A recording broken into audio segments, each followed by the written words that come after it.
Okay bwana, bibi Zela anamkaribisha bwana mkubwa Yusuf akaribia kwenye usiku wa bibi Aziza kutolewa posa. Bwana mkubwa Yusuf akaulizwa yuko wapi Bukit? Akamwambia Bukit imemwacha huko. Mwisho siku bwana Yusuf anambia wewe karibu, acha mimi niende zangu na majukumu yangu. Hasa kwa upande wa pili, Jemo bado anaambiwa aende akahudhurie sherehe ya dada kila. Bwana mkubwa Jemo anakaza, yani bibi Melissa anafanya kila anachokifanya ili mradi bwana mkubwa Jemo aweze kufanya. Mwisho siku anambia unanipenda nipige busu. Bwana Jemo akapata ile fursa akampiga busu.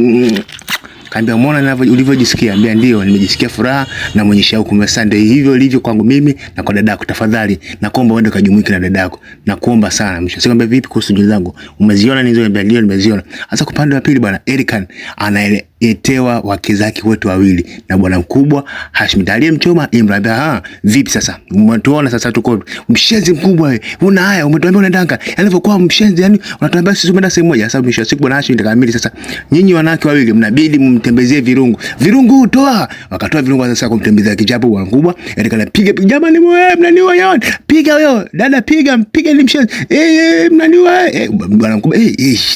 Mwisho siku ile Erican akabidi atoke nje akimbilia msaada kule. Jamani tafadhali jamani, napiga magoti jamani, naomba mnisamee jamani. Mwisho siku sikiliza, wewe uweze kupata msamaha au mnasemaje?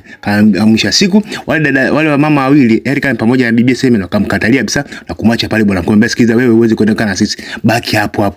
Akafukuza tena nyumbani kwa bwana mkubwa. Yeye sikiliza wewe Erican, huna pa kwenda, baki hapo. Hasa kusherehe imenoga. Bwana mkubwa Deva amefika na kigoma mwenye na kitundika tindi. Wewe shemeji umependeza. Mwisho wa siku mamake na amefika.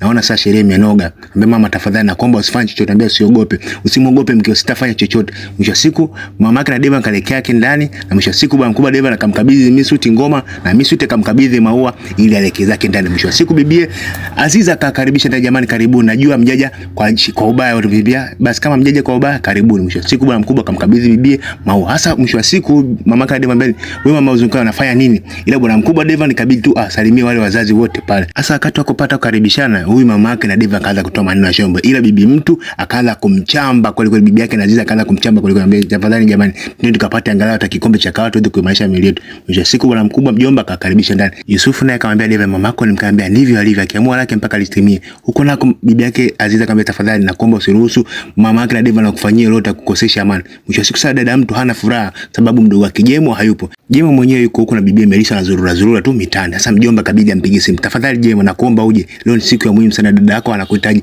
Tafadhali nakuomba achana na Deva, weka mambo yote pembeni, tafadhali nakuomba uje umsupport dada yako katika jambo hili leo, nakuomba sana. Mwisho siku naye bibi Melissa ambaye ni kweli mjomba alichosema yupo sawa, hata kakaangu naye yuko pale. Tafadhali nakuomba uende kujumuike na dada yako. Je, Jemo ataenda?